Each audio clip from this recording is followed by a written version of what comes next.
Quand j'ai appris que Soraya et Gabriel allaient terminer en couple, ma première réaction, ça a été de me dire « Oh, la catastrophe !» Parce que bon, quand on parle pas de la fiction, mais dans la réalité, je vous déconseille de vous taper le mec de votre sœur.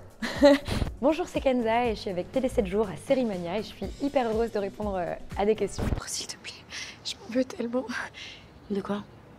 De m'avoir trahi et menti dans les yeux pendant plusieurs semaines? J'espère pour Soraya que Gabriel c'est le bon enfin parce que tous ses ex sont en prison. Il était temps qu'elle tombe sur quelqu'un de bien, même s'il est plus jeune qu'elle et même si elle est allée le chercher dans les bras de sa sœur. J'espère pour eux qu'ils auront un avenir radieux et plein d'amour et que ce couple va durer. Moi j'ai envie de vivre avec toi. J'ai envie de me réveiller tous les matins à côté de toi.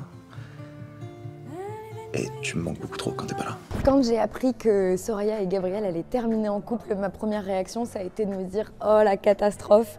Parce que bon, quand on parle pas de la fiction, mais dans la réalité, je vous déconseille de vous taper le mec de votre sœur. mais en vrai, on a été hyper bien servis parce que ça a été une super arche qui a été écrite de manière voilà, très comédie romantique avec tous les codes qu'on a retrouvés de je t'aime mais je te fuis, je te retrouve mais je suis tiraillée, etc. Et ça a créé un vrai trio, enfin hyper cool. J'ai beaucoup de chance en plus avec mes partenaires, avec Saël et Martin et voilà, et je suis contente de l'issue de cette situation parce que c'est vrai qu'avec Martin on s'entend hyper bien et le duo de sœurs Nour-Soraya a résisté à cette épreuve, donc voilà, c'est super. Alors c'est vrai qu'Arnaud, qui partage ma vie et qui est mon compagnon depuis presque 10 ans maintenant, on s'est rencontrés à l'école de théâtre, a joué le partenaire de Soraya à un moment avant de finir en prison parce qu'il a eu l'excellente idée de tuer son père. Ça aussi je vous le déconseille. Néanmoins c'était hyper chouette de se retrouver sur cette aventure et de tourner ensemble. Pour la vie de famille c'était quand même une organisation particulière parce qu'effectivement on était déjà parents d'un petit garçon à ce moment-là. Donc ça a été un peu du sport cette période, mais c'était quand même hyper cool et donner la réplique à son partenaire de vie.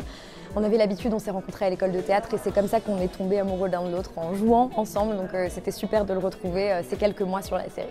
Pitié, les gens qui laissaient ce genre de commentaires.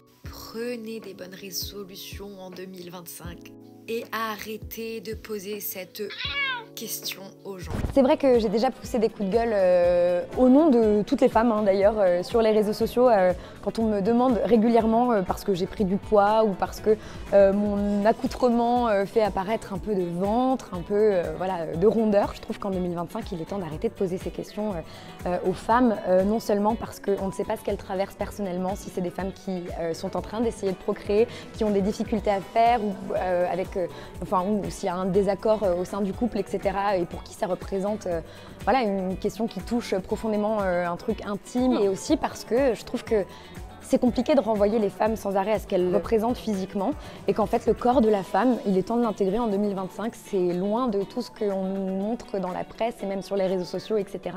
depuis tant d'années et je pense qu'on se sentirait plus belles toutes les unes les autres et on aurait plus de facilité à s'accepter si on nous renvoyait un peu moins à ce à quoi on ressemble.